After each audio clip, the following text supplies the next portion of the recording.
operations of it.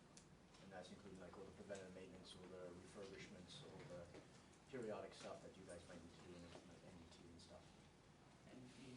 Non-destructive testing, things like that, or? Yeah, I mean, it's the yeah, okay.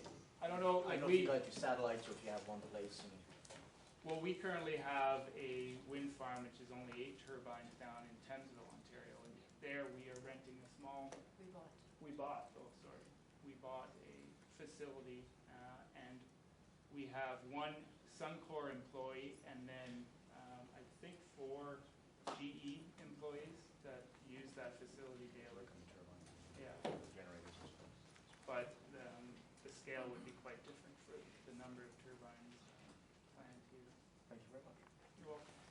Thank you. I guess the question, I noticed by your documentation, what you sent to us, that you state a couple times the maximum number of turbines is 62. Yep. For the Suncor project. Correct. What's the minimum? Good question. The minimum would be in the to get your 100. To get the 100 megawatts. I think it's in the 50 turbines or the 43 range. Okay. Yeah. You can. There is 2 kilowatt turbines now. 2 would be 50. Yeah. And then there's some that are larger than 2. Okay. But the maximum for your project is 62. Correct. Yeah. Yep. Okay. Seeing no other questions, comments, thank you for your presentation. We'll look forward to the rest of the consultation process and the rest of the public meetings. And I'm sure there'll be a good attendance at the meeting on the 19th in Forest Legion from 6 till 9, I believe. And we hope so. The email address and the community involvement, that's the only way we can get the local concerns heard. Okay. Thanks. Thank you.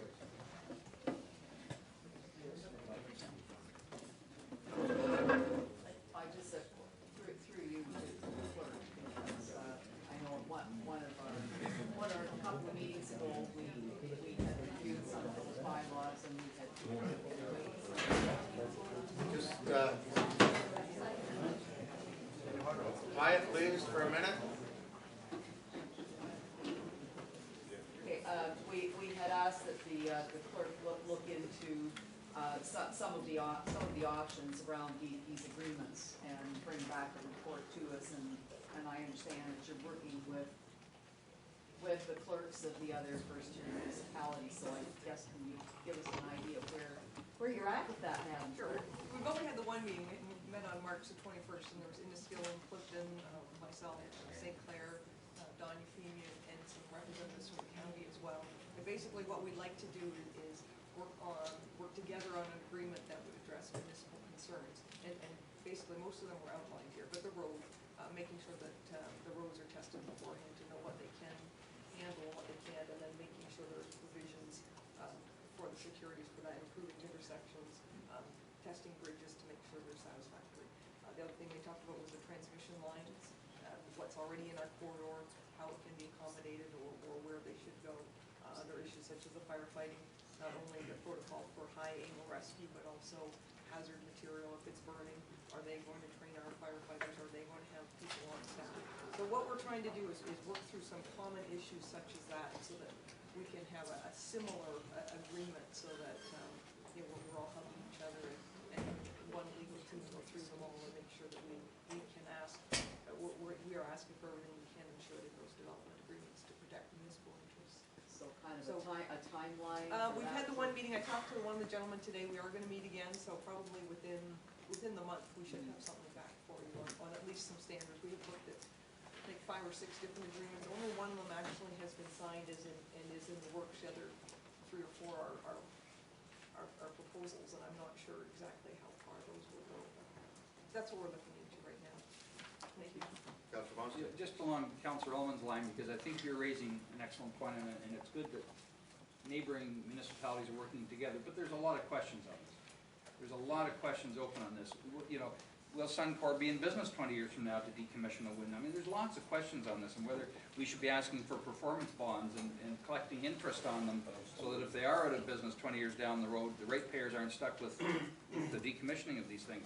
So I hope whenever that comes, I think this council needs to have substantive discussion on setbacks and rights of way usage and everything else before all of a sudden it's slept in and we're living with it. So I'm glad you're.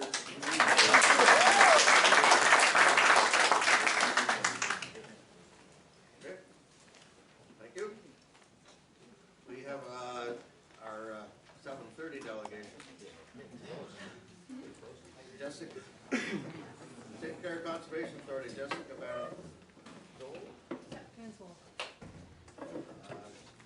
Welcome.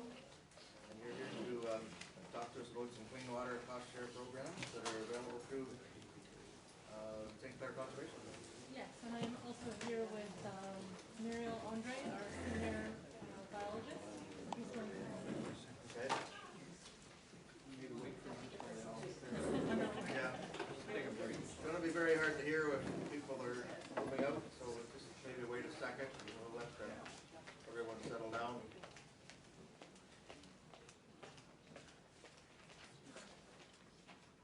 Okay. Go ahead. All right, so tonight I'd like to introduce our cost share program as well as request council's assistance in the promotion of a steering committee for the program. And our goal for the steering committee would be to use local knowledge and ideas to help discuss ways to improve water quality concerns in Lambton Shores. So the Healthy Lake Huron Clean Water, Clean Beaches campaign recently identified 5 watersheds along the shorelines of Lake Huron that require immediate action. And it's thought that, immediate action to improve both beach and inland surface water quality.